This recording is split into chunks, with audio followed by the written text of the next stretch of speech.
may existing housing loan ka ba sa Pag-ibig? Kumbaga, nakapag-avail ka na ba ng housing loan?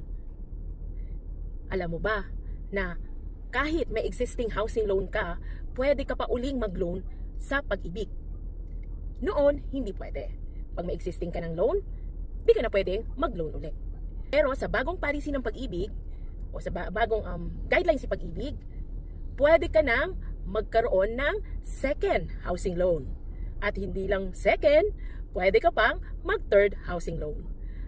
Actually, allowed tayo, lahat ng Pag-ibig members, na makapag-housing loan hanggang 3 beses.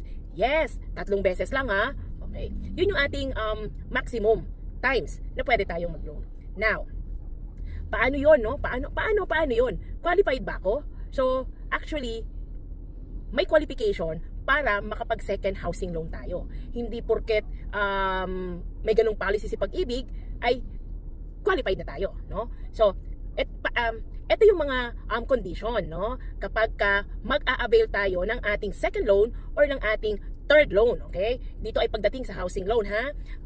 Ang maximum loanable amount lang kasi per member. Yes, per member, ha? Hindi per couple, hindi per family. So, per member. Okay. Maximum 6 million na loanable amount lang ang ipapaloan ng Pag-ibig sa kada Pag-ibig member. Okay?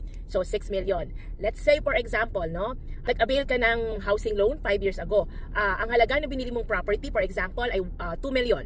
Pero doon sa 2 million na property, ang niloan mo lang doon ay 1 million. So, ibig sabihin, nakapag-down ka ng 1 million. So, 1 million ang nagamit mo, no? Kasi yun yung lang niloan mo eh. Kahit ang halaga ng property ay 2 million, no? Dahil ang niloan mo lang ay 1 million, so 1 million lang, no? Yung loanable. So, sabi, 6 million loanable. So, ibig sabihin, meron ka pang 5 million na loanable amount. Pero, titignan dito yung inyong required salary. So, let's say, for example, nakapag-loan ka na ng 1 million. Okay? And then, nakita nila na yung salary mo ay enough lang talaga para sa 1 million loan, no? Na-meet mo lang, kumbaga yung sahod mo. So, means, hindi ka na pwedeng mag-second loan. Ito naman, scenario. Ang na-loan mo lang ay 1 million, tapos, ay sumasahod ka ng, let's say, for example, 100,000. Okay? Sa 100,000, pwede ka, qualified ka mag-loan ng 4 million. So, ibig sabihin, since nagamit mo na yung 1 million, pwede ka pang mag-loan ng second loan na ng 3 million. So, 3 million pa, no? Yung pwede mong magamit. Kahit ang maximum limit ng Pag-ibig ay 6 million, binabasihan pa rin kasi natin dito yung salary. Kung yung salary mo ay ang maximum loanable lang ay 4 million, so ibig sabihin hanggang 4 million ka lang. So hindi ka entitled doon sa 6 million na binibigay ni Pag-ibig. Okay. Now, okay, meron kang first loan na 1 million and then nag-avail ka ng second loan, no? Ang in-avail mo uli ay 1 million. Kasi meron ka namang savings eh, may pondo ka, nakapag-down ka ng malaki. So, ang niloan mo ulit ay 1 million. So, kung ikaw ang maximum loanable mo ay 4 million, means 2 million na lang yung pwede mong ma-loan para sa iyong third loan, o third housing loan. Okay? So, ganun siya. Ganun ang sistema, no? Kapag mag-housing loan tayo. Okay? So, hindi lahat qualified sa 6 million. Kasi nga, binabasihan yung salary. Okay? Pero kung yung salary mo naman sobrang laki, let's say you're an immigrant, you're kumbaga working abroad and you're earning 250,000, no? Naku, pasok na sa 6 million yon.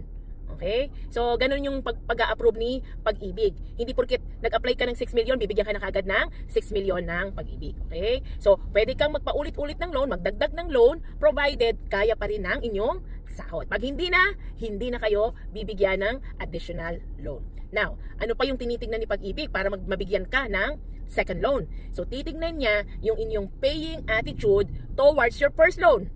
No? Doon pa sa unang loan ninyo, doon sa unang loan ninyo ay palagi ka bang on time? Okay? So, updated ba ang iyong housing loan? Kasi kapag hindi updated ang inyong housing loan, tapos nakita nila yung inyong pagbabayad ng amortization is laging late, lagi kayo nagkakaroon ng arrears, bago kayo magbayad, mag-settle, umaabot pa ng 3 buwan, ganon, no? Umaabot, laging late, ika nga, no? So, hindi ka magagarantiyahan na ma-approve sa iyong second housing loan. Kasi nga, sasabihin ni Pag-ibig, doon nga sa first loan mo, hirap ka na magbayad. Doon sa first loan mo nga, lagi ka delayed. So, paano pa ikaw bibigyan ng another loan?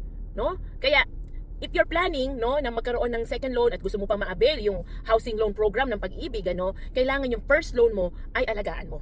Okay? Bantayan mo, alagaan mo yung amortization mo doon. Okay? Maganda yan kung nagbaballoon payment ka pa, nag-advance to principal ka pa. Maganda yon, no? Magandang paying attitude yon. Kaya yun guys, no, sa mga kababayan ko, no, wag kayong mahiyang mag second loan, okay? So pwede naman yon, that's possible, no? Tandaan niyo, pwede kayong mag-loan maximum 6 million, no? Yung gamitin niyo yung housing loan program na ino-offer ng Pag-ibig. Ayan. Again, this is Marisol Kalahati Castillo, ang inyong Pinay broker from MBC Homes Realty. Thank you for watching.